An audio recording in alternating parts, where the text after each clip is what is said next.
Okay, so I'm going to show you how I've been distressing my boards before I paint them, and then kind of show you how I have been using the paints. These are the 4 paints, well, one's a wax, but elephant, ink, and white.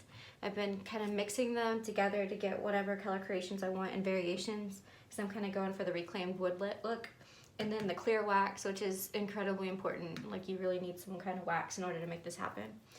So I start by first kind of messing up my board. I have like a little puncturing tool. You can literally just use whatever. Some people use their fingernails. I don't have any fingernails, so I just like poke random holes in there. There's like a slicing tool on the other end. I literally can just like slice in. It doesn't have to be perfect. If you want to try and cut like a knot in there, I'm not super great at that, but you can literally just carve whatever shapes you're wanting to get out of your wood, like to make it kind of look like it has that grain texture. You can like press into the board instead of cutting it to kind of get some striations. Just play around with it. I found that the more I did, the more I liked it. Sometimes like if I poke a bunch of holes on one side, that sometimes comes out cool. Anyway, so that's that. The next thing I do is, this is a bath sponge I've cut up from the Dollar Tree. And I'm gonna go ahead and dip it in my main color, which is elephant. That's what color matches my decor in my house the best. And I'm gonna mix a little bit with the wax, the clear wax. And then I'm gonna take it and I'm gonna do the edges first.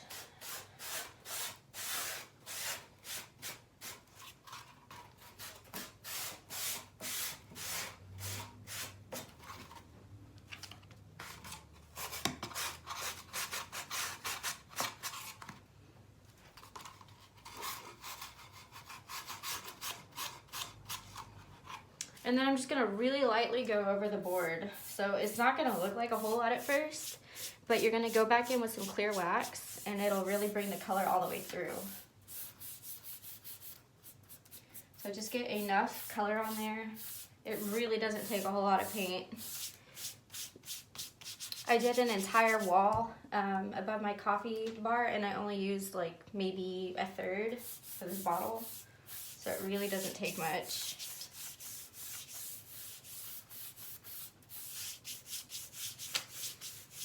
And then I'm gonna go in with the clear wax alone. And this is the cool part, it like drags the color down. So it starts like filling in the gaps of color. And that way it doesn't really look painted on. It has more of like a grainy texture like real wood does.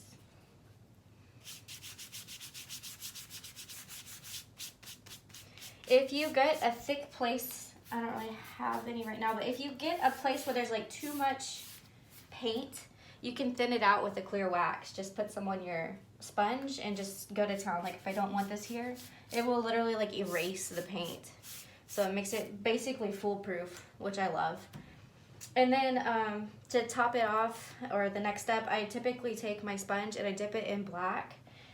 Sometimes I'll mix like the black and a white and I'll make like a lighter gray.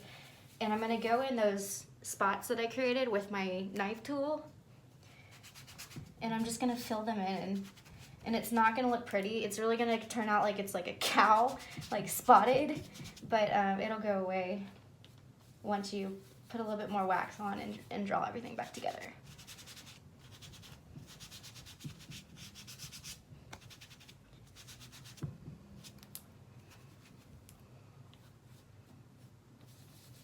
Enough.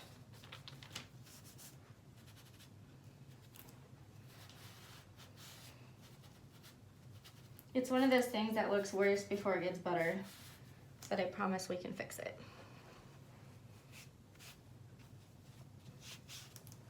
So I think I've covered all of my puncture marks and I've covered all of my nicks in my wood.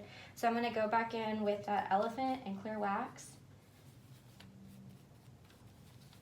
And I'm just gonna draw all the colors together. And the board will be darker now. If you don't want it to be so dark, you don't have to go as dark with the with what you're putting in there. But just go back through.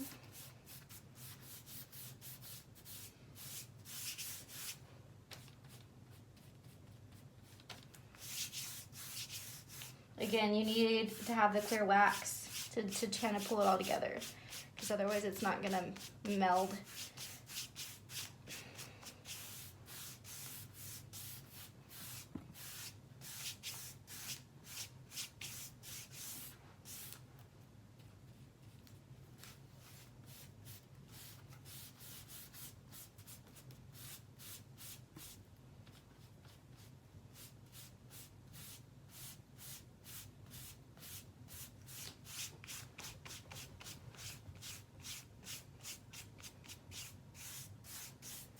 This next part's kind of personal preference. It looks like I kind of missed this part right here. Go back in over that.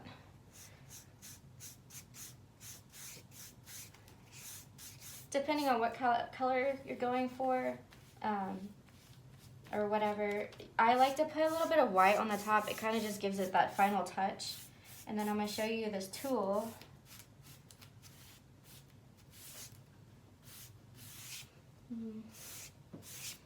It's looking okay. It doesn't have to be perfect because wood's not perfect, but that's the basic gist of putting the color on there. For the white, you have to mix it with the wax again.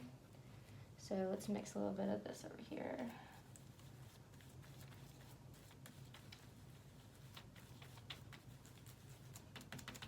And I'm gonna dab it over here. You want a very, very light application of the white. And you're just gonna gently drag it down. And if it like goes crazy, it's okay. Like, so I don't really care for that spot, but we're gonna fix it in a minute with some wax.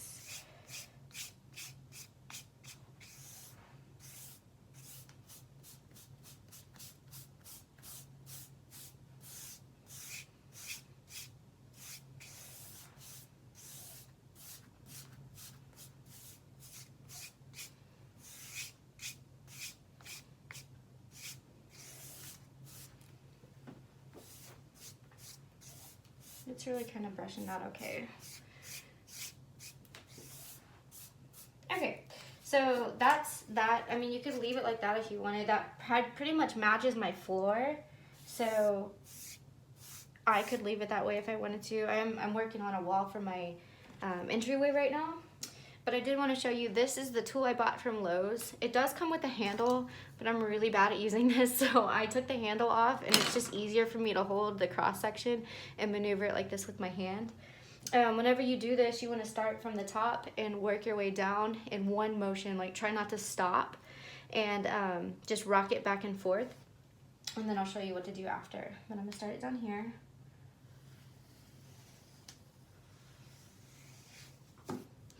And then it starts to give that wood gradient there. The last step that I do is, it has like these little teeth on it, and I'll take it at the bottom over here and kind of match that wherever the brush didn't go, or I'm sorry, not the brush, but the this thing. Just trying to get it more unified across the board. But that's basically it. I know this one didn't show as much. It's like trial and error with this. I'm a newbie, guys. Like, this is, if I can do this, literally anybody can do this. It's not difficult to do, and I feel like it's a very rewarding process for the results that you'll get. But that's basically it. And then I just set to the side. I can show you guys later how I put them all together. But I make different variations with the different colors and just stack them against each other and see what I want it to look like. Hope that helps.